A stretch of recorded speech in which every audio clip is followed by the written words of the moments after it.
जो एक नारा है वो ये है कि पूर्ण संकल्प और उसके लिए संयुक्त प्रयास की आवश्यकता है। संयुक्त प्रयास में जन भागीदारिता सुनिश्चित करने के लिए और ये लोगों तक ये संदेश पहुंचाने के लिए कि टीबी की बीमारी पूर्णतया ठीक होने वाली बीमारी है और एक सामान्य जीवन टीबी का मरीज दवाई कंप्लीट करने के बाद जी सकता है। इस संदेश को लोगों तक पहुंचाने के लिए एक अभियान के रूप में जन भागीदारिता की आवश्यकता है। विभाग का यह प्रयास है कि हर स्तर पर इस जन भागीदारिता को सुनिश्चित करने के लिए जितने भी हमारे हितधारक हैं उनसे चर्चा की जाए ताकि इस विषय को एक जो अभिशाप से जोड़कर देखने की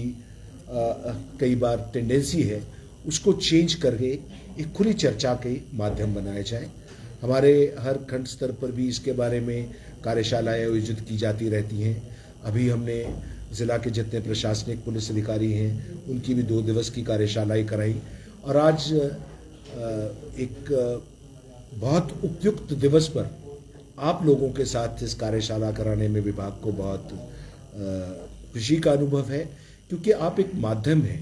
जिससे जो अच्छा काम हो पा रहा है और जो भ्रांतियां समाज में हैं उसको ठीक इन्फॉर्मेशन उसकी देने के लिए आप एक बहुत सशक्त माध्यम हैं और आप लोगों का हमेशा सहयोग भी रहता है। जैसे कि सस्टेनेबल डेवलपमेंट गोल्स विश्व में बनाए गए हैं और उसमें एनटीबी के लिए 2030 तक जो 2015 के बेस जो डेटा है उसके ऊपर 80% टीबी के केसों में कमी करने का जो एक टारगेट रखा गया था। ज़िला कांगड़ा में जो हम 2015 के बनिस्बत 2022 में जो हमने डाटा कलेक्ट किया था 56-57%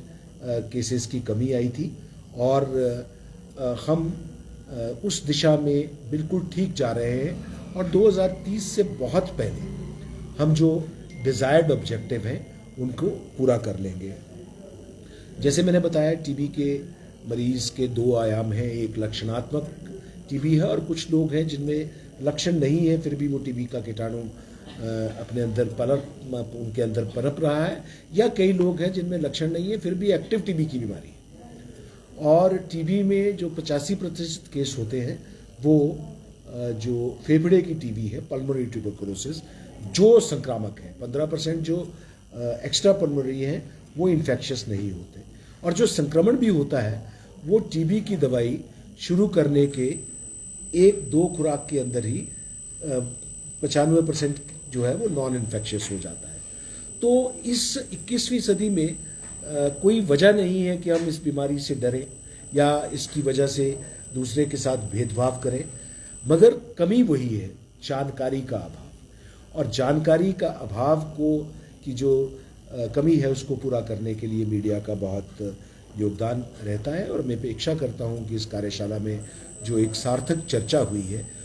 और हमने एक रोड मैप भी आपसे सभी लोगों से डिस्कशन के बाद बनाया है, तो मुझे लगता है कि आप सभी लोगों का विभाग के साथ सहयोग रहेगा और हम आने वाले दिनों में इस दशा में और अच्छा काम करेंगे। एक और बात, धीरे धीरे हम टीबी मुक्त पंचायतों की तरफ बढ़ रहे हैं। 816 जिला में कुल पंचायतें हैं। 2023 के साल में हम 165 पंचायतों को टीबी मुक्त घोषित करा पाए थे, जो पूरी पंचायतों का लगभग 20% बनता था। टीबी मुक्त कराने का मतलब ये है कि उस पंचायत में 1000 की जनसंख्या पे कम से कम 30 लोगों की टीबी की जांच हुई होनी चाहिए और साथ में उन जांच में से 1 या 1 से कम प्रति 1000 केस पॉजिटिव आना चाहिए। 85% हमारा ट्रीटमेंट सक्सेस रेट होना चाहिए और जो हर टीबी का व्यक्ति है उसको निक्षय पोषण योजना से और निक्षय मित्र से जोड़ा हुआ आना चाहिए। मुझे ये बताते हुए हर्ष है कि इस साल 2024 के जो डाटा है जो अभी हमने स्टेट से सर्टिफाई कराया है, 2024 में हम 237 ज़िला में जो कि लगभग 30% जिला की पंचायतें हैं, उनको टीबी मुक्त घोषित कराने में कामयाब हुए हैं। हालांकि हमारा जो टारगेट था वो इससे अधिक था और अगले साल हम कोशिश करेंगे कि इस नंबर को और बढ़ाएं। आने वाले दिनों में हम इनको जो ब्रॉन्ज और सिल्वर कैटेगरी में ये पंचायतें आई हैं, इनको ब्लॉक स्तर पे सम्मानित भी करेंगे और इनके एफर्ट्स को रिकॉग्नाइज भी करेंगे। मेरा सभी आप लोगों के माध्यम से लोगों में ये जानकारी देना कि एक तो लक्षणात्मक टीबी है और एक जो रिसेंट रिसर्च में आया है कि बहुत से लोग ऐसे हैं जो जोखिमपूर्ण आबादी में के क्लासिफिकेशन में आते हैं और उनमें एक्टिव टीबी या लेटेंट टीबी होती है। हमने ज़िला में आशा वर्कर के माध्यम से एक सर्वे कराया दिसंबर के माह में और ये पाया कि 2,60,000 लोग ऐसे हैं जिनमें ये जोखिम हो सकता है, वल्नरेबल पॉपुलेशन। हमारा प्रयास ये था कि दिसंबर के बाद 100 दिनों में हम उन सभी लोगों के एक्सरे कराते और ये जानते कि उन लोगों में कितनों में रिस्क फैक्टर्स हैं। तो हम अभियान के दौरान, क्योंकि ये चैलेंजिंग टास्क था, इतने लोगों के एक्सरे कराना, किसी व्यक्ति में लक्षण ना हो उसे मोटिवेट करना, उसे कन्विंस करना कि वो एक्सरे आकर कराए, और कैपेसिटीज़ हमारी लिमिटेड थी, हैंड हेल्ड एक्सरे 1 या 2 ही थे। फिर भी हम 20% के आसपास लोगों के एक्सरे करा पाए हैं और हमारे प्रयास जारी हैं कि हम आने वाले दिनों में इन सभी की टेस्टिंग कराएं ताकि हम छुपे हुए केसेस को,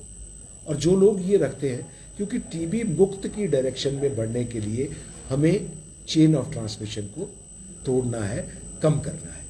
और उसके लिए ज़रूरी है कि जिस व्यक्ति में लक्षण है या वो लक्षणात्मक है मगर वल्नरेबल है, तो उन सभी की जांच की जाए, अर्लीस्ट डिटेक्शन की जाए और अर्लीस्ट इनिशिएशन ऑन ट्रीटमेंट की जाए। यही एक तरीका है जिस माध्यम से, और इसके लिए उचित जानकारी लोगों में होना, चाहे वो लक्षण की बात हो, चाहे वो वल्नरेबल पॉपुलेशन में की बात हो, और चाहे वो टेस्टिंग की फैसिलिटीज़ कहाँ हैं। ज़िला में 47 हमारे डेजिग्नेटेड माइक्रोस्कोपिक सेंटर्स हैं, 9 हमारे जो सीबी नेट साइट्स हैं, 13 हमारे ट्रू नेट साइट हैं, जिनकी मैंने सूचना आपके जो आज की कार्यशाला के बैग्स हैं इसमें पूरी डिटेल आपको साथ शेयर की है। तो मैं समझता हूँ कि आज की इस कार्यशाला के बाद हम और एक उत्साह से इस दिशा में अपने कार्य को आप लोगों के माध्यम से और सही सूचना के संप्रेषण से आगे बढ़ेंगे। धन्यवाद।